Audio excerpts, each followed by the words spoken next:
Hello, my lovely students. I hope you all are doing good. Today I am going to teach you all chapter number 5 from your English book, that is The Old Gumby Cat. So, without getting any further delay, let's get started. I have a Gumby cat in mind. Her name is Jenny Annie Dots. Her coat is of the tabby kind with tiger stripes and leopard spots. All day she sits upon the stair or on the steps or on the mat. She sits and sits and sits and sits, and that's what makes a Gumby cat. But when the day hustle bustle is done, then the Gumby cat's work is but hardly begun. And when all the family is in bed and asleep, she tucks up her skirts to the basement to creep. She is deeply concerned with the ways of the mice, their behaviors not good and their manners not nice. So, when she has got them lined up on the matting, she teaches them music, crocheting, and tatting. I have a Gumby cat in mind. Her name is Jenny Annie Doll. Her equal would be hard to find. She likes the warm and sunny spots. All day she sits beside the hearth or on the bed or on my hat. She sits and sits and sits and sits there, and that's what makes a Gumby cat. But when the day's hustle and bustle is done, then the Gumby cat's work is but hardly begun, as she finds that the mice will not ever keep quiet. She is sure it is due to irregular diet, and believing that nothing is done without trying, she sets right to work with her baking and frying. She makes them a mousse cake of bread and dried peas, and a beautiful fry of lean bacon and cheese.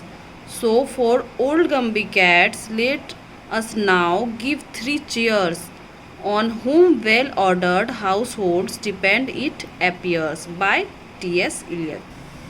Now I am going to tell you the summary of this poem in English. In the poem The Old Gumby Cat by T.S. Eliot, the cat name was Jenny Annie Dots. This poem shows the mood swings of the cat. All day she sits upon the stair or mat. All day she sits only. During the day the cat lies around. She is really saving her energy. She doesn't like the behavior of the mice. She decides to teach him a lesson. At night she finds out that the mice is very irritating because of maybe irregular diet. So she cooks for him. Gumby cat is very active at the night, and in the conclusion we can clearly see that household depends on Gumby cat. Now I am going to tell you the summary of this poem in Hindi. ये जो poem है the old Gumbie cat, ये इसे लिखा है, इसके जो poet हैं वो है T.S. Eliot. He is a very popular poet of his time, and he is popular not only in India but all over the world. So poem starts with I have a Gumbie cat in mind. Poet जो है वो बोल रहे हैं कि मेरे पास एक गम्बी cat है मेरे माइंड में, और उसका नाम क्या है, तो उसका नाम है जेनी एनी डॉट्स. क्योंकि उसका कोट जो है वो टैबी काइंड का है. टैबी मीन्स स्ट्राइप, मतलब इस फोटो में भी हम लोग देख सकते हैं इसका जो स्किन है कैट का, उसमें काला काला स्पॉट है, तो वो इसीलिए उसका नाम जेनी यानी डॉट्स है. विथ टाइगर स्ट्राइप्स, जैसे टाइगर के जो बॉडी पे काला और वाइट का जो लाइन होता है बिल्कुल उसी तरह है ये. एंड लेपर्ड स्पॉट्स, और लेपर्ड के बॉडी पे जो स्पॉट होता है धब्बा वही है इसके भी बॉडी पे. All day she seats upon, और वो पूरा दिन जो है वो सिर्फ और सिर्फ बैठे रहती है स्टेयर पर, सीढ़ी पर, ऑन द मैट, दरी पर. इस फोटो में भी वो दरी पे बैठी हुई है. सी सीट्स एंड सी सीट्स, खाली वो बैठे रहती है, बैठे रहती है और बैठे रहती है. That what's makes a Gumbie cat, और यही बैठे रहना ही उसको गम्बी कैट बनाता है. When the days hustle and bustle is done, और जब भी क्या होता है कि दिन होता है और सभी कोई काम में लग जाते हैं या सब काम हो जाता है, पर फिर भी गम्बी कैट जो है उसका काम स्टार्ट ही नहीं होता है, मतलब वो लेज़ी की तरह बैठे रहती है। And when all the families in bed, और सब कोई जब बेड पे जाते हैं सोने के लिए, तो ये महारानी क्या करती है, ये तब इसका काम स्टार्ट होता है। ये अपना स्कर्ट जो है वो टकअप करती है, उठाती है और बेसमेंट चले जाती है, वो मतलब नीचे फ्लोर जो मतलब ऊपर वाला ग्राउंड फ्लोर हो जाती है क्रीप करने के लिए। She is deeply concerned with the ways of the mice.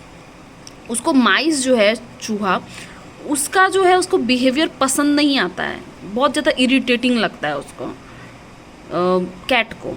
There behaviours not good and their manners not nice, क्योंकि उसको सब बिहेवियर अच्छा नहीं लगता है और मैनर भी उसका नाइस नहीं लगता है। So when she has got them lined up on the matting, तो वो सोचती है क्यों ना मैं उस माइस को जो है कुछ लेसन सिखाऊं। सी टीचेज देम म्यूज़िक, तो वो उसको म्यूज़िक सिखाती है।